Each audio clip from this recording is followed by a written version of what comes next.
Olá, amigos e amigas do Agro. Eu sou Alisson Leitão, engenheiro agrônomo, e estamos dando início a mais um episódio do podcast Agrocultura.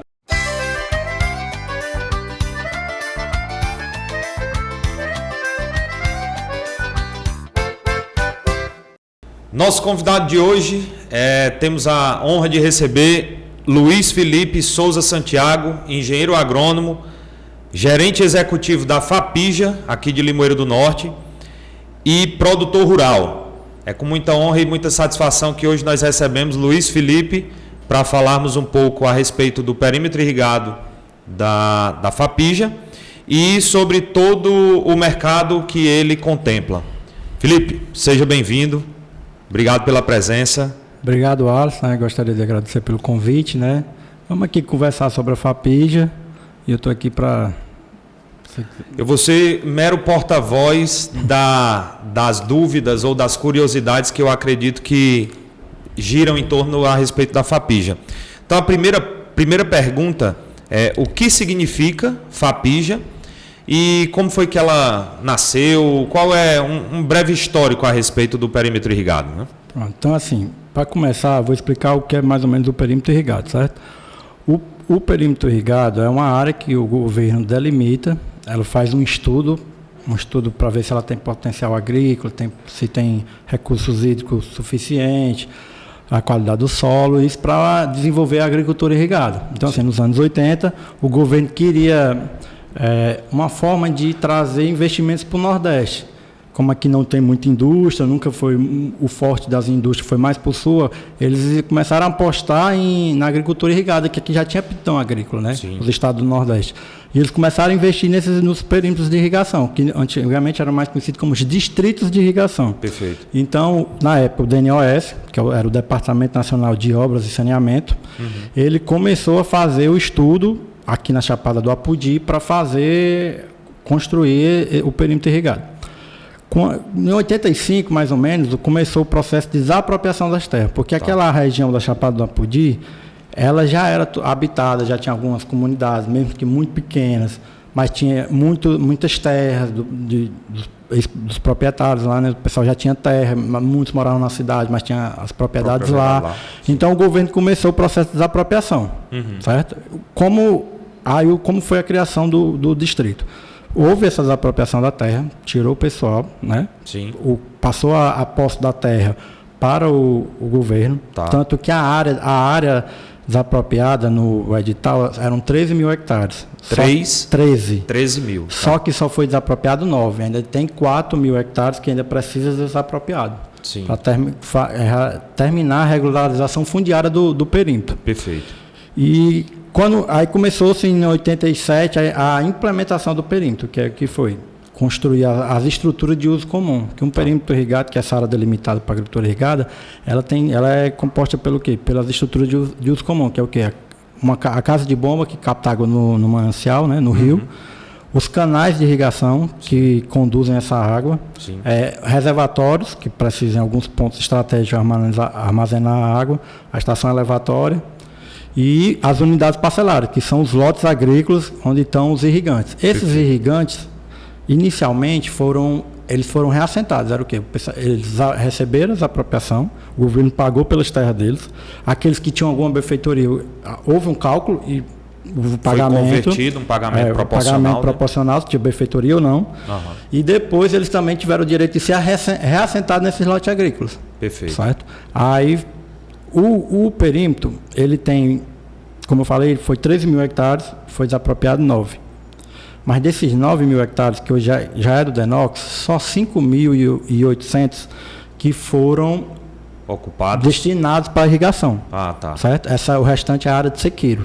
Entendi. Não é irrigável ainda, não tem estruturas para irrigar. Não tem sistema de irrigação, não tem canal, não tem, entendeu? Tudo foi dimensionado, desde a casa de bomba que é aqui nas Pedrinhas, né? Sim. Porque, a barragem das Pedrinhas é do DENOX.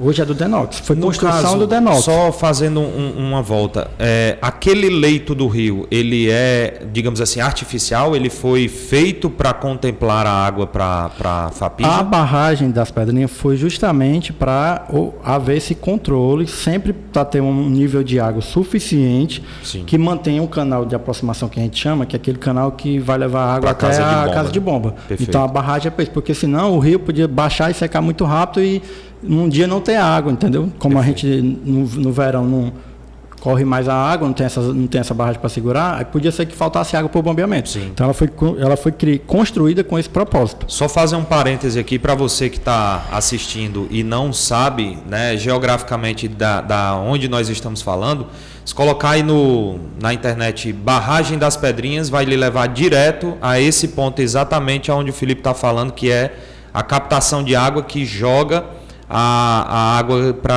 que é destinada à irrigação lá na Fapija. Pode continuar, Felipe. Pois é, o governo chegou, reassentou esses 324 produtores, que lá foram inicialmente dos 5 mil hectares, foi liberado para 324 produtores, uma área de mais ou menos 3 mil e poucos hectares, Tá. certo? Eles, que chama-se a primeira etapa do projeto. Certo. Entendeu? Ele é formado por 2 etapas.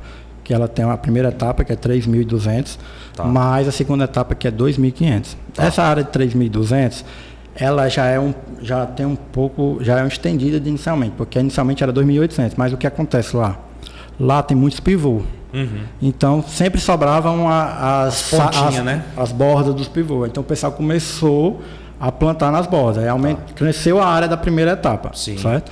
Aí ele reassentou esses primeiros 3.800. Que dependendo, né, do tamanho do pivô, acaba sendo uma área considerável, pelo número de pivôs que tem também. E também ia muito assim, até onde delimitava a terra do Denox. Certo? Sim, Se tivesse uma área maior ali daquele lote, a saia dele até a cerca do Denox fosse maior, por isso que varia muito. Tem cerqueiros lá de 1 hectare, tem cerqueiros de 23. Isso. Maior que até o próprio lote. Verdade. Entendeu? Aí ele começou em 87 essa implementação, né? Primeiro ele fez a parte das quadras, Tá. que a gente chama, que é quadra 2, quadra 3, quadra 4, Tá. que era a área de aspersão, que o sistema de irrigação era a aspersão, que hoje é a microaspersão, que é mais o pessoal das culturas permanentes, mais a banana. Perfeito. Foram 3 quadras, que dá aproximadamente 900 hectares. Tá. O pessoal começou a entrar lá nos anos 90, porque ele começou a implementação, que é construir desde a casa a barragem, a casa de bomba, os canais, os reservatórios, as casas de bombas secundárias, e em 87. Tá. Concluiu no final de 89. Então em 90 o pessoal começou a entrar. A ocupar. A ocupar as áreas. Começou a ocupação pela essa área, das quadras, que é por aspersão. Tá. Né? Depois começou-se a restante da primeira etapa, que foi o pessoal dos pivôs centrais. Tá. Certo? Que é mais ou menos uns 2 mil hectares de pivô central. 2.000 hectares distribuídos em quantos pivôs? Hoje, é porque assim, hoje são 42 pivôs. Tá. Certo? Mas inicialmente era 2 mil hectares de pivô. Só que aí, começou-se em um momento a fornecer água para algumas áreas fora do projeto. Certo? Aí algumas áreas fora do projeto tem 2, 3, 4 pivôs a mais. Total hoje é 42 pivôs. Entendi. E de área de pivô são 2.200 hectares hoje. Entendi. Certo? Aí se ocupou a primeira etapa do projeto. No final dos anos 92, todo mundo já tinha sido reassentado, todo mundo já tinha um lote, começou-se a produzir no perímetro. Aí, o projeto, ele é um projeto antigo, né? Ele é um sistema coletivo. Uhum. Diferente dos perímetros novos hoje, como Tabuleiro de Russa, Baixa Caraú, que lá a captação deles é individual e direta do canal. Então, cada irrigante irriga direto do canal. Aqui não, foi construído um sistema coletivo, como era todos os antigos perímetros do DNOS, que hoje é Denox. Que é dessa forma, a gente capta água aqui no rio, eleva a uma altura de 110 metros. Né? Que é da Chapada do Apodi. Nós temos 7 conjuntos motobomba de 2.850 CV cada para conseguir elevar essa área. Só que só usamos 4. Tá. Mas se chegar um momento de usar toda a área, os 5.800 hectares vai precisar de todas as 6. E sempre picão de reserva, né? São 7 conjuntos motobomba, que era máximo 6 trabalhando operando, simultaneamente e um de reserva. Aí a gente capta essa água no rio, ela vai a 110 metros de altura para um reservatório pulmão, que a gente chama, que tem a capacidade de 50 mil metros cúbicos. Tá. Que é bem ali na margem da Chapada. Bem próximo à borda da Chapada, né?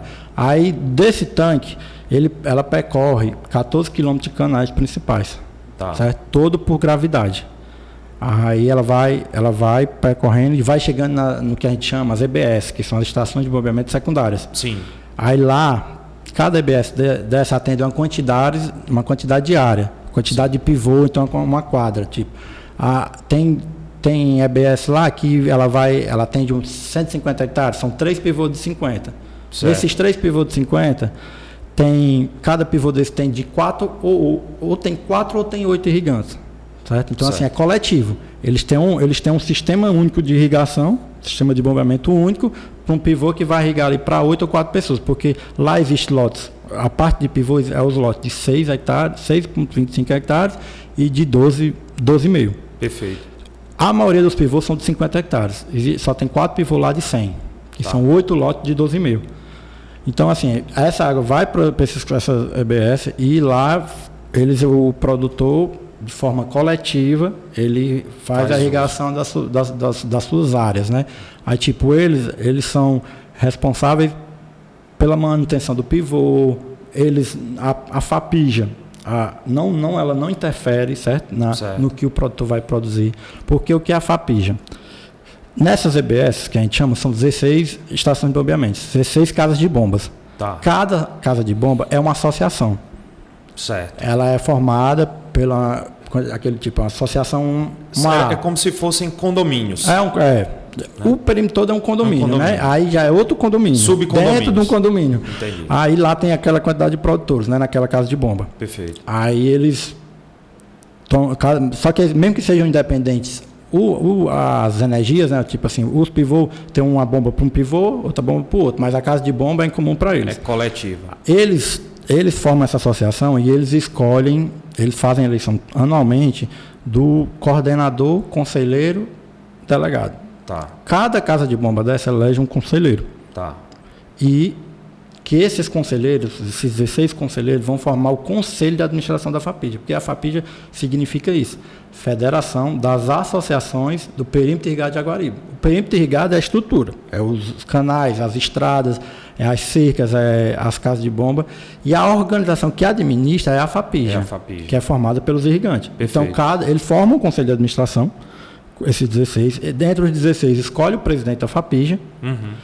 Está aqui a parte conselho administrativo e presidência. E existe a gerência executiva, que é onde eu estou. Eles contratam o gerente executivo, não meu, né? O gerente executivo, e eu sou responsável por fazer toda a gestão. Porque a nossa obrigação qual é? É manter, conservar e operar as estruturas de uso comum. É manter que os canais de irrigação estejam funcionando direitinho, para que chegue água na quantidade certa, o máximo possível na hora certa, para todo mundo conseguir fazer sua produção. A gente dá porteira, como a gente sempre fala, da porteira para dentro é com irrigante. Entendi. A gente não interfere em venda, não interfere em produção e nada, mas a gente garante que os canais estejam funcionando, as casas de bomba, até o reservatório também estejam funcionando. A casa de bomba em si já é com eles, certo? Mas a casa de bomba principal é nossa responsabilidade de manter manter as estradas para que tenha a elevação da água, a elevação, as estradas para ter o carregamento das frutas, dos grãos, da produção, né? E também a cerca, tudo isso é a obrigação da FAPIJA. Sim. Certo? Perfeito. E aí voltando. O perímetro é do DENOX. Hoje é do DENOX, né? Foi construído pelo DNOS, o DNOS foi extinto em 90 e passou para o DENOX. O DENOX não tinha...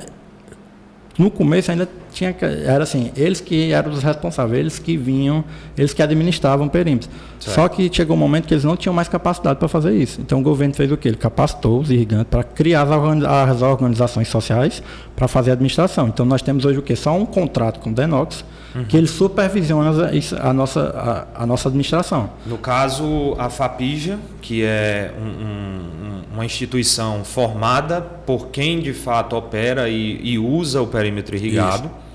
e que é gerida, aqui no caso hoje por você está à frente dessa gestão, é regulada pelo DENOX, é isso? É supervisionado pelo DENOX. Entendi. Por quê? Hoje, como o DENOX não concluiu tudo, não fez a regulação fundiária, como eu disse, Sim. algumas obras na segunda etapa não foi concluída, então a gente recebe recurso federal. Perfeito. Então, para executar exatamente. Para executar a dar operação, continuidade ao a manutenção, a conservação das áreas, das estruturas, né? Então, aí a gente se mantém dessa forma. O DENOX entra com uma parte através do recurso federal e os irrigantes pagam uma taxa de manutenção. Certo. Que vai depender do tamanho da sua área. É proporcional. Até 50 hectares é um pequeno produtor. Ele vai pagar um valor. Tá. Até 200, de 50 a 200 é um médio produtor, vai pagar outro valor. E acima disso são as empresas que pagam outro valor. Entendi. Existe você falou, deu muitos números aqui, muitos dados. Eu acho que quem está assistindo vai ter que voltar um pouco às vezes para tentar assimilar tudo. Mas a gente que é da área costuma ouvir dizer que é muito difícil você lidar com muita gente. E como você falou que as unidades elas são compartilhadas, pegando aqui o exemplo de um pivô, por exemplo. Imagina uma pizza onde cada produtor tem um pedaço dela, né? E pelo que eu pude perceber, é um modelo que funciona. Ou eu estou enganado? É um modelo que hoje funciona, mas ele começou de uma forma, porque antes, ele primeiro foi o Distrito de Irrigação Jaguaribe-Apodi. Que era o DIJA. O DIJA. Perfeito. Não houve a administração, foi bem antes, né? Não sei se foi falha na administração, não sei que ela não conseguiu cumprir mais as obrigações, não conseguiu mais pagar, não funcionou. Tá. Fechou o DIJA, tá. O Distrito de Irrigação. Foi criado esse sistema FAPIJA. A partir de 2001 que a FAPIJA entra, certo? Que é formado pelas essas associações. Entendi. Aí como é uma coisa assim, para a gente é difícil você ter que administrar 324. Para eles também, tipo, um pivô com 8 irrigantes, são 8 cabeças diferentes. Sim. Entendeu? A gente ainda consegue, porque o máximo que a gente tem os 16 representantes. Sim. Né? Ali que saem as decisões. A gente faz as reuniões, quando precisa tomar uma decisão, a gente trabalha só com aqueles 16. Mas tem quadra lá que são 64 irrigantes. Precisa de uma decisão, tem que conversar com eles, os 64. Entendi. Entendeu? Não é uma coisa fácil de se trabalhar. Assim, então, essa forma coletiva, por isso que os perímetros novos hoje do DENOX não são mais coletivos, porque são individuais. São individuais, cada uma captação direta do canal. Uma coisa a gente tem que concordar, com certeza deve ser mais fácil dos processos acontecerem, né? Porque individualizado, cada um responde por si. Nesse modelo que hoje a FAPIJA opera, justamente a gente usou o termo aqui condomínio, mas é muito similar. A gente fala condomínio também. Que você leva o interesse do grupo para uma reunião, por exemplo, com a gerência e vice-versa. Você leva e traz, né? Tem representantes nesse sentido, não é isso? Aí, assim, falando um pouco do DIJA, né? O DIJA acabou por justamente isso, porque como era o sistema de arrecadação do DIJA. Vinha, porque lá o irrigante tem que pagar quais são as obrigações de um irrigante nesse perímetro irrigado. Ele tem a taxa de manutenção da estrutura física, que é a taxa fixa. É certo. O que a gente chama K2 fixo. Ele vai pagar um valor por hectare. Certo. E existe o K2 variável. Independente se ele usar ou não usar. Independente se ele não usar, não. Se ele lá no DENOX, ele recebeu um lote de 16 hectares, ele pode plantar 2, mas vai pagar pelos 16. Tá. Certo? Aí isso é uma taxa anual? Mensal. Ele paga uma taxa mensal fixa por hectare. E tem o K2 variável, que é o que entra no K2 variável. É o custo da energia da estação de bombeamento principal, porque ela paga por todos os irrigantes. Entendi. Qual é a forma correta de se cobrar, que é mais possível nesses perímetros mais novos? Você pega o valor da energia e rateia pelo consumo proporcional, né? Proporcional pelo consumo de água. Tá. Todos esses perímetros novos são todos hidrometrados, então eles conseguem ter isso aí. Lá na FAPIJA, como é coletivo, ele não foi construído, mas ele não foi construído com os hidrômetros. Então a gente não consegue dividir o valor, esse K2 variável, pelo consumo de água. Entendi. O DIJA começou como cobrava, chegava a conta de energia, rateava lá por hectare, aí tinha gente que não tinha as inadimplências, foi acumulando o débito da energia. e para um grupo grande, né? Porque tinham pessoas ali dentro que não estavam conseguindo pagar. Não conseguiam pagar e tal. E alguns achavam que não deviam pagar porque é coisa do Tava governo. usando menos, Tem todas essas coisas, né? Sim. Chegou que em 2000 a conta da estação chegou a estar R$1 milhão. Nos anos 2000, entendeu? Aí foi a gota d'água. Daí a já encerrou. Aí a FAPIJ entrou, aí houve a negociação com a Enel desse débito, até que uma pessoa que foi muito importante para reerguer esse projeto foi o seu Luiz Girão. Sim. Que ele adotou o perímetro para si, ele não foi dos primeiros a receber reassentado, mas aí começou a querer sair e tal, vendeu, ele começou a entrar e ele tem aquilo ali como a casa dele. Sim. Então ele deu muito apoio, literalmente. Aí ele deu muito apoio para reerguer esse projeto. Perfeito. Aí para a FAPIJ, sempre a preocupação da FAPIJ era fazer o que a DG fez. Aí o que foi criado? Hoje, só o perímetro, só a FAPIJ tem esse acordo com a Enel. Como é que faz? A Enel pega o valor da fatura aqui da estação de baixo, né, que vai ser o K2 variável. Ela pega, faz um rateio proporcional pelo consumo de cada UC, de cada pivô. Certo. Ele pega ali o consumo em quilowatts dele, soma todos os consumos de todos as UC que tem dentro, que usa essa água do canal, e rateia proporcional para cada um. E já pega esse valor e joga dentro da conta de energia dele.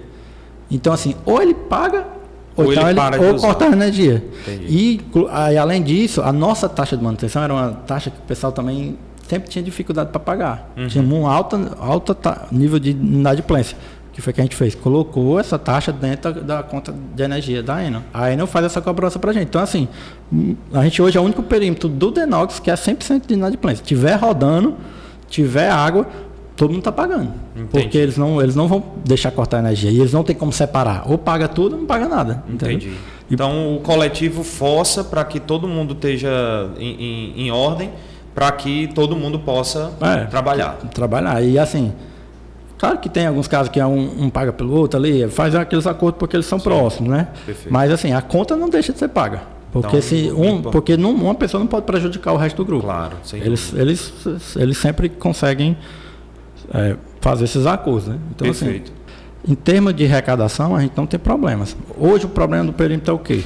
É um perímetro velho, né? Estruturas velhas, como a gente já teve problema aí de romper, esse mês passado já rompeu, né, de novo a nossa adutora. Então imagina aí, são 2 linhas de tubos de 1.200 milímetros. Um tubo desse é R$50 mil. Certo? Ela tem uma extensão de 2.300 metros de extensão dessa adutora.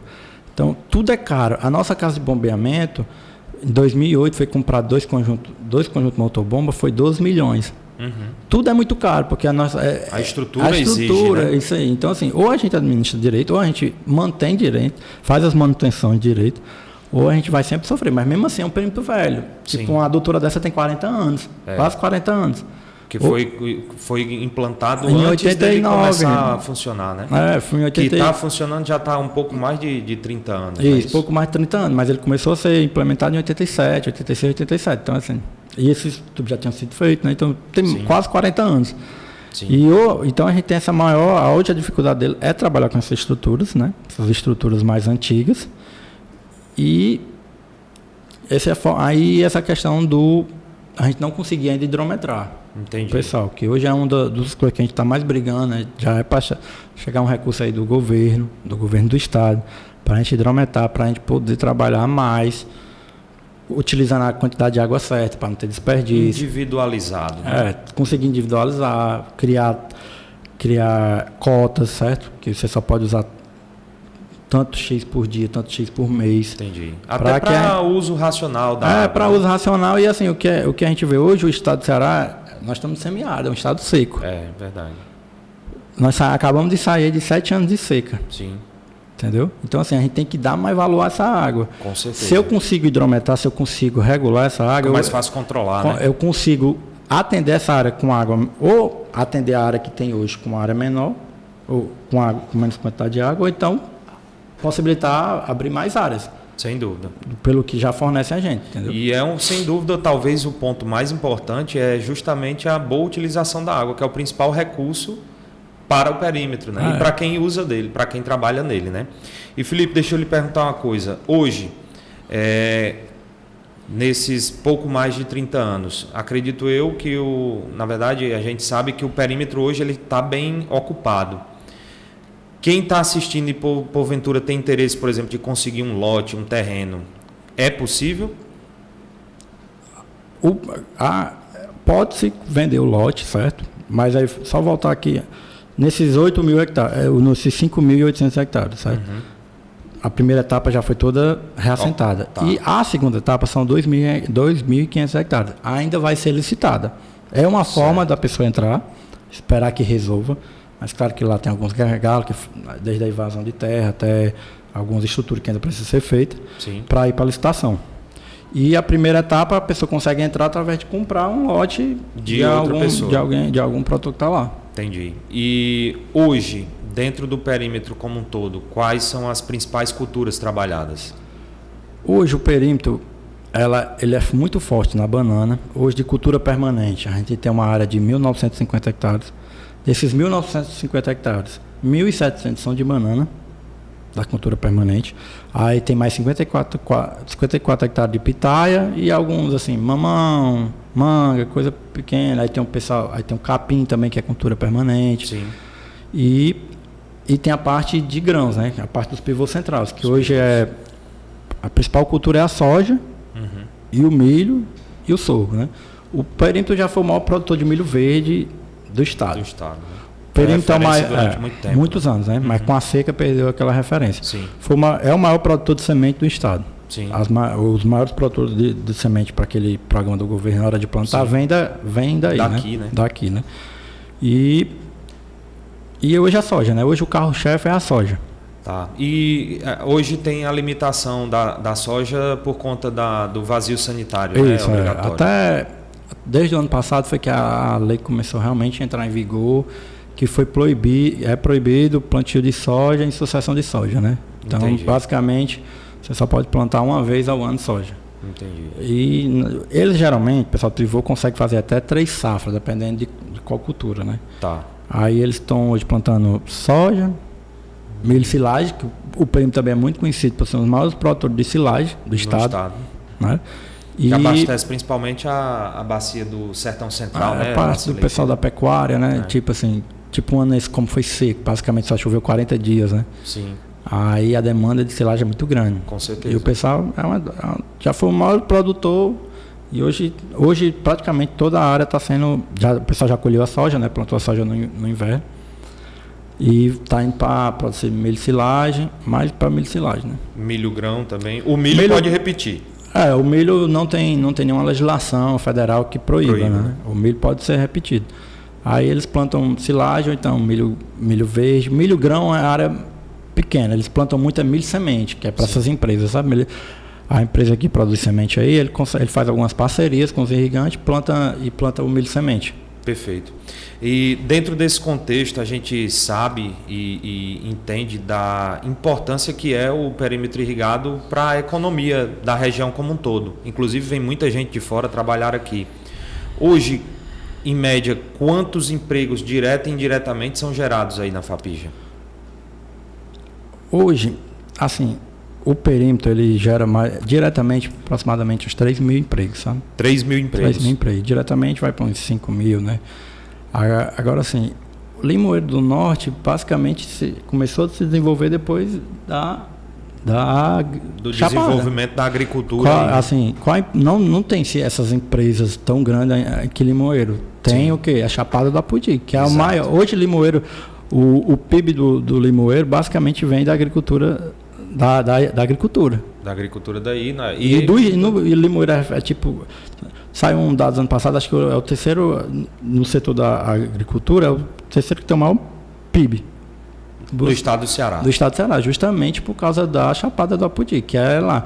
Tipo, ano passado, 2022, o projeto teve um valor bruto de produção de 166 milhões. 166 milhões. Foi produzido mais de 90 mil quilos de fruta, grãos, né? 60 mil de frutas, 30 mil de grãos. Sim. Que isso aí teve um valor bruto de produção de 166 milhões. Do Denol, esses 166 milhões representa 50% da soma de todos os perímetros do Denox.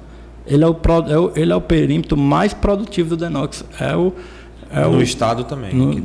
De todo o Nordeste, porque ele tem 41 do Denox, né? Tá. Estou falando do Denox porque o Codevasp tem muitos, tem a Petrolina, vale, né? Né? Mas do Denox, que são 41, ele é o mais produtivo. De tudo que o Denox produziu no ano 2000, tem um dado dele que foi 2021. Ele teve uma produção lá, um valor bruto de produção de 233 milhões, somando todos os perímetros do Denox. Tá. 112 milhões veio da Papija, 50%. 50%. Entendeu? Então, assim, hoje ele é o mais produtivo.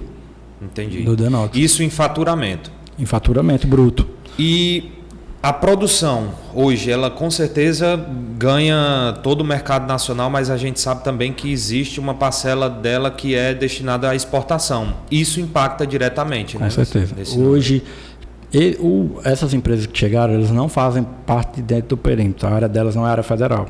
Certo. Eles compraram áreas adjacentes ao perímetro e, através de um acordo com o governo, eles começaram a receber água do perímetro. São áreas privadas deles. Eles estão na periferia e recebem água. A área deles não é área federal, não é área área privada. Área privada. Eles recebem água da gente, e tanto que eles pagam mais. Eles têm toda uma coisa, porque são empresas e tem um custo maior, né? Sim. E desses 160 milhões, 50% é deles. Entendi. É das empresas de exportação. Justamente porque a parcela deles de participação no faturamento é alta devido ao câmbio e tudo. Volume, né? Volume. Entendi. E no demais, pensando, por exemplo, nos produtores das quadras de dentro do perímetro, o mercado, ele se resume localmente, pensando aqui nos estados vizinhos, capital Fortaleza? A parte de frutas, ela é, né? Basicamente Fortaleza, esses estados vizinhos, né? Uhum. Tudo aqui mercado nacional mesmo, mais no Nordeste mesmo, alguns vai para o Sul, ali São Paulo, mas não na mesma força que é no Nordeste, basicamente para cá. E principalmente agora que essas regiões de Sul tá tendo esses problemas naturais, né? Sim. Aí o procura de banana aqui está muito alta. Aqueceu o mercado. Aqueceu muito. Já era tradição aqui no nosso estado o primeiro semestre ser um preço mais elevado da banana, Sim. Segundo semestre ser baixo, mas já inverteu. Porque essas regiões do sul que estão sofrendo com geada, vento, fusaram não está tendo banana, fruta agora. Não está tendo, aí o pessoal vem tudo buscar aqui. A demanda aumentou. Hoje é o segundo semestre, o preço está maior do que o primeiro. Uhum. E nunca foi assim, historicamente, né? E falando de banana, inclusive alguns episódios atrás a gente conversou com o amigo Ítalo Arraes, e a nossa região ela é muito privilegiada também do ponto de vista produtivo, pensando na fruticultura em geral. E na banana ainda tem o privilégio de nós não sofrermos com algumas pragas, Isso. como a cigatoca negra, por exemplo, que é devastadora. O estado de São Paulo, que é referência de produção de banana, ele tem um problema sério com isso, da mesma forma o norte do país, né? E aqui não. Além da gente ter condição de produzir o ano todo, a gente produz uma fruta de extrema qualidade e acaba sendo essa referência. Então, na hora que um mercado grande consumidor, como é o caso do Sudeste principalmente, precisa de fruta, ela já sabe onde recorrer. O Nordeste é realmente a região aqui de Limoeiro, é conhecida, né? Nesse segmento. E é uma coisa que está... A banana aqui, nos próximos anos aí, eu acho que vai ser sempre o carro-chefe da nossa região, porque não se entende, até eu conheço muito o Ítalo, muito meu amigo, né? A gente não sabe por quê, mas tipo, a banana prata, ela é suscetível a fusário. Sim. Né? Hoje o norte, Minas, Bahia, norte de Minas, Bahia, eles estão tendo muito problema, perdendo as áreas por causa da fusário na banana prata. Aqui não dá.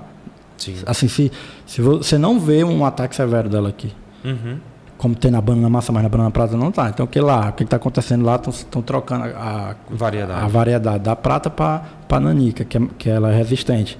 Aí vai fazer o quê? Que o mercado daqui continue sendo mais procurado para conseguir banana prata. Pelo tipo da banana ofertada. Né? Porque aqui ainda está se conseguindo produzir. Não tem. E bem, né? Aí bem, não tem cigatoca negra, não tem cigatoca negra. E a fusária ainda ninguém sabe o motivo ainda que não atacar tanta prata aqui na nossa região.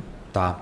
Outro privilégio muito conhecido a respeito do perímetro irrigado da Fapija é a qualidade do solo, né? Isso é conhecido a nível mundial. Talvez seja um dos motivos, por exemplo, que o Fusari não consiga se sobressair, né? Digamos assim.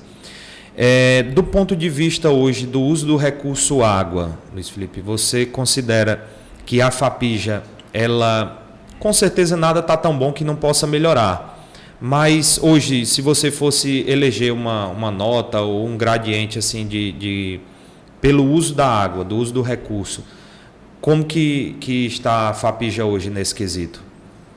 Assim, sendo bem sincero, ainda assim, eu acho que nós estaremos entre 7 e 8. Eu acho que na parte de uso de água a gente pode melhorar muito. Certo.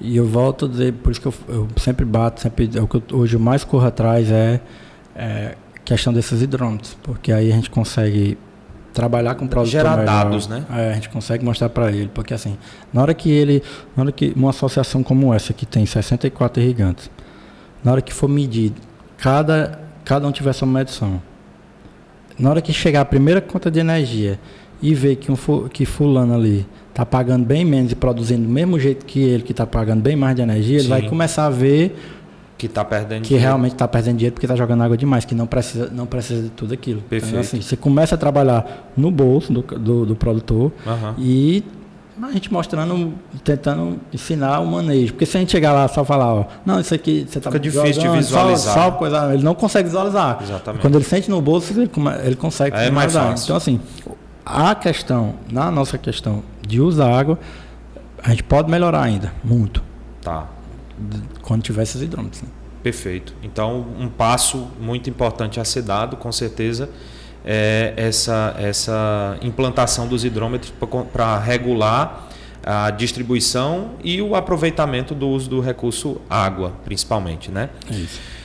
Uma outra pergunta. Para essa nova etapa que ainda está por ser liberada, existe uma previsão de quando pode ser essa liberação ou ainda é muito incerto? Muito incerto, porque a segunda etapa começou a ser construída, ela praticamente está toda construída. Falta o quê? A parte de estrutura está construída, falta só recuperar canal. Você fala os canais. Hoje, se fosse usar, precisava recuperar, porque eles foram construídos em 96, 97. E estão parados desde então. Eles ainda usam uma parte do canal da segunda etapa, porque uma das empresas que tem fora do projeto, ela está no final desse canal. Aí então, a gente usa para água e até lá. Aí vai mantendo, mas os canais secundários dele não recebem água há anos. Tem uma casa de bomba mais lá no final, o reservatório não recebe água, então tem que ter uma reforma. Entendi. E também tem que resolver desapropriar algumas terras que não foram desapropriadas. Entendi. 400 hectares ainda precisam ser pagas pelo governo para poder licitar. E hoje resolver o problema da invasão do MST, do acampamento sem terra, né? Do José Maria do Tomé. Que eles hoje têm uma área aproximadamente 400 hectares, eles precisam resolver isso, né? Entendi. Existe um TAC que eles falam, que é o de 1.000 hectares, certo? Pegar o quê? Esses 1.000 hectares e colocar só para quem foi ex-poceiro, gente que era do perímetro e saiu, né? Vendeu a terra e tal. Aí tem uma decisão do Ministério Público, né, da Justiça, que libera esses 1.000 hectares da segunda etapa para esse TAC. Certo. Aí pode ser que eles incluam essa área que está dos sem terra, né? Para tentar resolver e a partir daí você ir para a licitação dessas áreas. Entendi. Porque assim, a Chapada do Apodi tem lá no estudo de implementação do perímetro. A primeira coisa que eu quero falar lá é a mancha de solo fértil do Ceará. É aquela região. Então aqui a gente tem um potencial produtivo muito grande. Sim.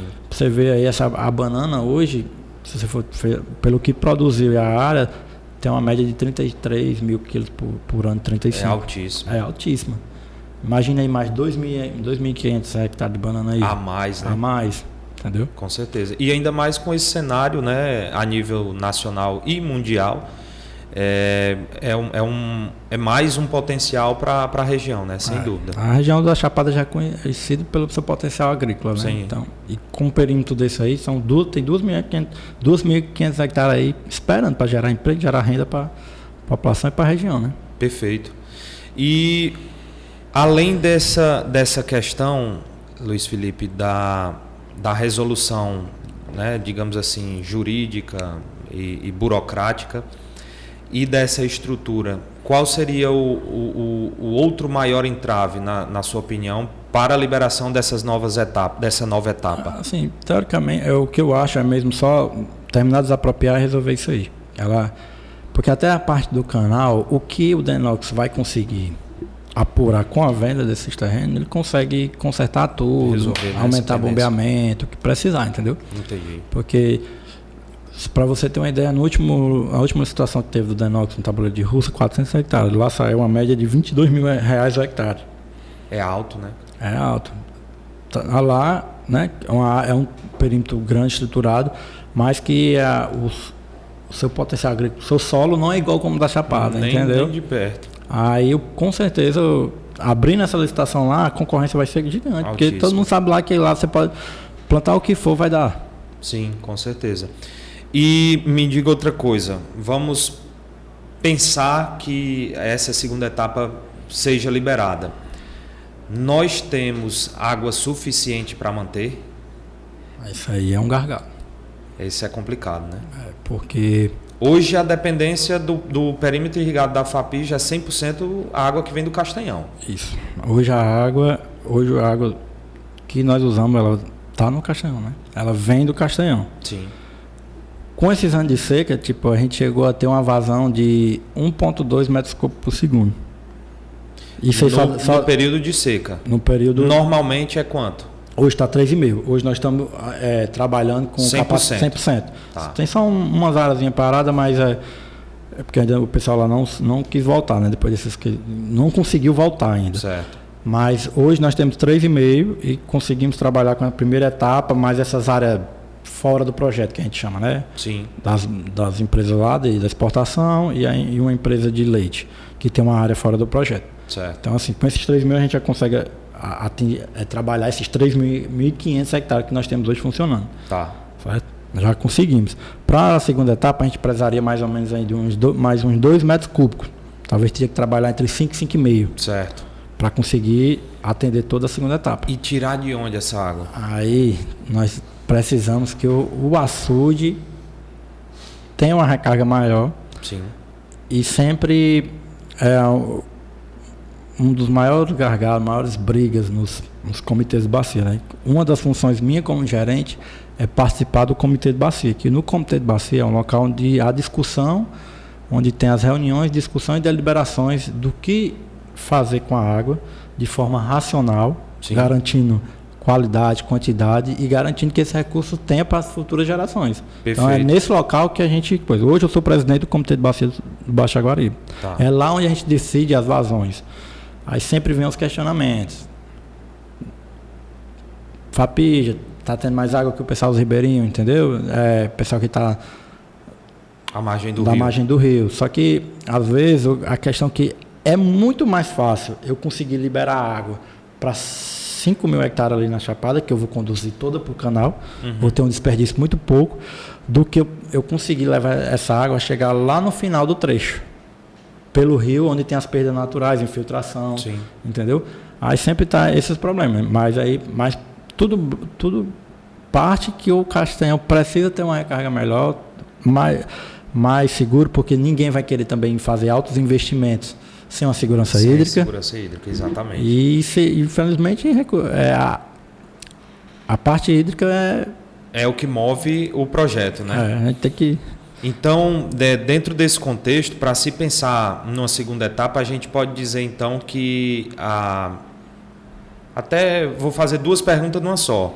Uma pergunta é como está a questão da transposição do Rio São Francisco e se para a abertura dessa segunda etapa, se essa transposição ela é de fato crucial para dar essa garantia hídrica, né, para o projeto.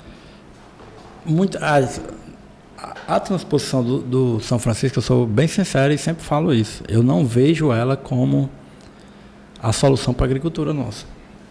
Por quê? Certo. Hoje nós pagamos o custo da água. É menos de 2 centavos. Menos de 2 centavos. Por metro cúbico. Por metro cúbico. A água da transposição ela tem um custo de 70 centavos por metro cúbico. Se a irrigação for pagar isso aí, ela não se mantém. Mas aí qual é a grande vantagem da transposição? É o quê? Ela vai garantir o abastecimento humano do Estado. Isso. Então, assim, ele seria rateado, né? Ele iria para lá. E assim, ele iria para lá, fica armazenado no Castanhão e tipo, é mais usado até mais para região metropolitana, garantir região lá. Metropolitana, Tabuleiro de Russas e Fapija. Né? E fora o leito do rio, né? Agora sim, essa água do Castanhão, né? Que a gente fala. Sim. Mas a água da transposição, hoje, ela só vai para abastecimento humano. É garantir o abastecimento humano. Entendi. Se eu garanto o abastecimento humano, eu consigo liberar mais água da recarga para a agricultura. Pecuária, né? Entendeu? Tá. Porque está garantido ali. Sim. Em 2015, quando começou a seca mais severa, nós precisávamos transferir a água do Castanhão, tirando da nossa região, para a região metropolitana, sem nenhuma compensação. Sim. Certo? Para manter a indústria e o abastecimento humano da capital. Perfeito. Certo? Mas com a água da transposição e eu conseguindo manter o abastecimento humano, então fica uma segurança maior de você poder liberar essa água. Uma liberdade maior. Uma liberdade maior, mais segurando. Uma folga para você conseguir liberar essa água para a agricultura e assim desenvolver as regiões. A nossa região. Porque o nosso perímetro ele tem 5 mil hectares. Com a segunda etapa vai para 8, porque essas empresas adjacentes elas têm uma área de 2.300, aí iria para uma área de 8 mil hectares. Sim. O Tabuleiro de Russa, primeira etapa tem 10 mil hectares e a segunda 4 mil. Então só aqui teriam 22 mil hectares. É muita terra. É muita terra. É muita terra. E com certeza, acredito eu, você deve ter esse dado, o Tabuleiro de Russas, pela textura de solo, pelo tipo de solo, ele deve consumir mais água do que a Chapada, ou indifere? Eles são mais eficientes no seu transporte de água, entendeu? E esse fato de você captar direto e ser hidrometrado, você consegue usar melhor a água. Hoje é o perímetro controlar também, ele né? controla melhor. Entendi. Hoje é o melhor perímetro em termos de uso de água é o Tabuleiro de Russa. A eficiência deles chega a 97%, 95%. Porque o que eles captam, eles conseguem entregar pela condução, por ser um sistema mais novo, canais mais novos. Sim. E quando são hidrometrados, eles lá têm cotas. Você não pode irrigar mais que aquilo, então não há desperdício de água. Perfeito. Entendeu? Claro que eles têm o problema do solo deles lá é manter o solo úmido, né? O problema deles é esse lá. Acaba tendo que às vezes irrigar um pouco mais. Sim. Mas eles são muito eficientes. São muito eficientes. Isso é bom. Inclusive o nosso amigo Aridiano nos próximos dias estará por aqui também. Felipe, como tudo que é bom passa rápido, eu ainda tinha aqui pelo menos mais umas 28 perguntas, mas vão ficar para as próximas conversas. Só para a gente já caminhar para o fim, antes do fechamento, tem uma pergunta que eu sempre faço aos convidados, que é: qual a sua expectativa para o agro nos próximos anos? Aí, imagine 1 ano, 5, 10, o que você enxerga para o agronegócio nos próximos anos? Da mesma forma que a gente fala assim, né, que o agronegócio que move o país, eu gosto de falar aqui que a indústria da nossa região é a agricultura. Sim. Certo? É onde gera emprego a agricultura.